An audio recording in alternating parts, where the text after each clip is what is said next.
আল্লাহ এবং আল্লাহ রাসূলের জন্য ভালোবাসার নমুনা দেখেন, আল ওয়ালা এবং আল বারায়ের নমুনা দেখেন। অসংখ্য এরকম নমুনা আছে। আব্দুল্লাহ ইবনে হুযাফা সাহামী রাদিয়াল্লাহু তাআলা আনহু যখন রোমান সম্রাট তাকে ধরে নিয়ে গেলেন এবং অনেক মুসলমানকে ধরে নিয়ে গেলেন, তাকে বলেন তুমি খ্রিস্টান হও, তোমাকে আমার রাজত্বের অর্ধেক দিয়ে দেব।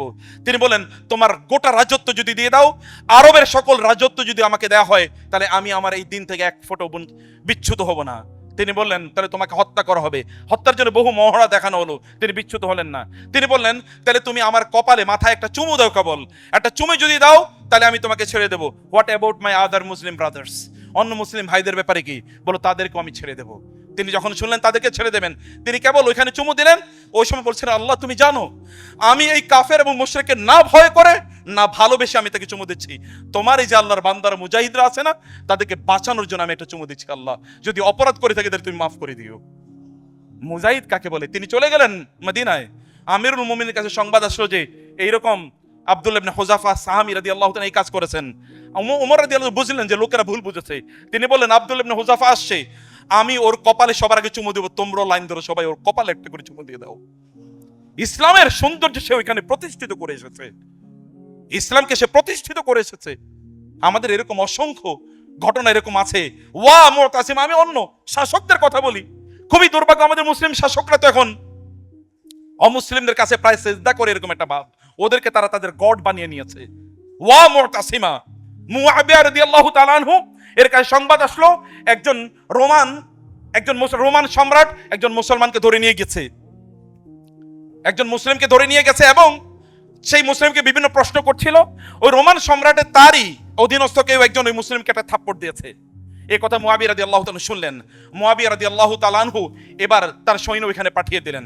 সৈন্য পাঠিয়ে ওকে হাইজ্যাক করে নিয়ে আসা হলো এবং নিয়ে এসে তাকে বলেন, ওই মুসলমানকে উপস্থিত করলেন। ওই মুসলমানকে উপস্থিত করে বললেন তুমি তার কাছে কিসাস নাও। তিনি বলেন ইয়া আমিরাল মুমিনিন, আমি তাকে ক্ষমা করে দিলাম। মুআবিয়া রাদিয়াল্লাহু তাআলা বলেন তোমাকে আমি ছেড়ে দিলাম, যাও গিয়ে তোমার সম্রাটকে বলো কোন মুসলমানের উপর যদি কেউ এইরকম কোনোদিন হাত বাড়ানোর চেষ্টা করে, তাহলে পৃথিবীর যেই প্রান্তেই থাকুক না কেন আমার লোকেরা তাকে ধরে নিয়ে আসবে এবং ওকে শুলে চড়িয়ে আমি হত্যা করব। দেখেছেন কোত্থেকে সো মেরে নিয়ে এসছে?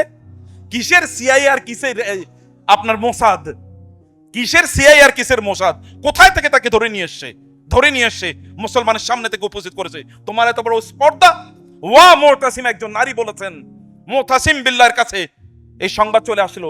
মুতাসিম বিল্লাহ বললেন, আপনার তাকে বলা হলো যে এরকম একজন নারীকে ধরে নিয়ে গেছে রোমানরা। তিনি বললেন লাব্বাইকে লাব্বাইকে ইয়া উখতা, হে আমার প্রিয় বোন, তুমি বলেছো ওয়া মুতাসিমা, আমি দাঁড়িয়ে থাকতে পারি না। তিনি সবাইকে ডাকলেন, সৈন্যদেরকে ডাকলেন, বললেন যত বড় সৈন্য বাহিনী তৈরি করা সম্ভব করো।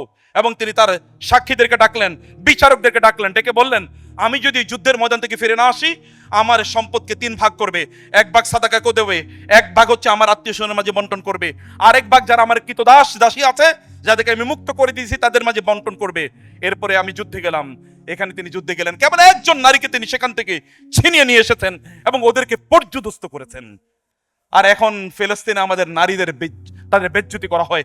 এতগুলো আরব দেশ আছে, এতগুলো মুসলিম দেশ আছে, এত মুসলমান রাজারা আছে অথবা এত প্রেসিডেন্ট প্রাইম মিনিস্টার আছে, এদের মধ্যে সামান্যতম বিবেক তৈরি হয় না। দিক সেইম এদের প্রতি। এই সকল মুসলমান একটা মুতাসিম বিল্লাহ এইরকম হাজার হাজার প্রেসিডেন্ট প্রাইম মিনিস্টার অথবা রাজপুতের চেয়ে অনেক অনেক বেশি শক্তিশালী ছিল।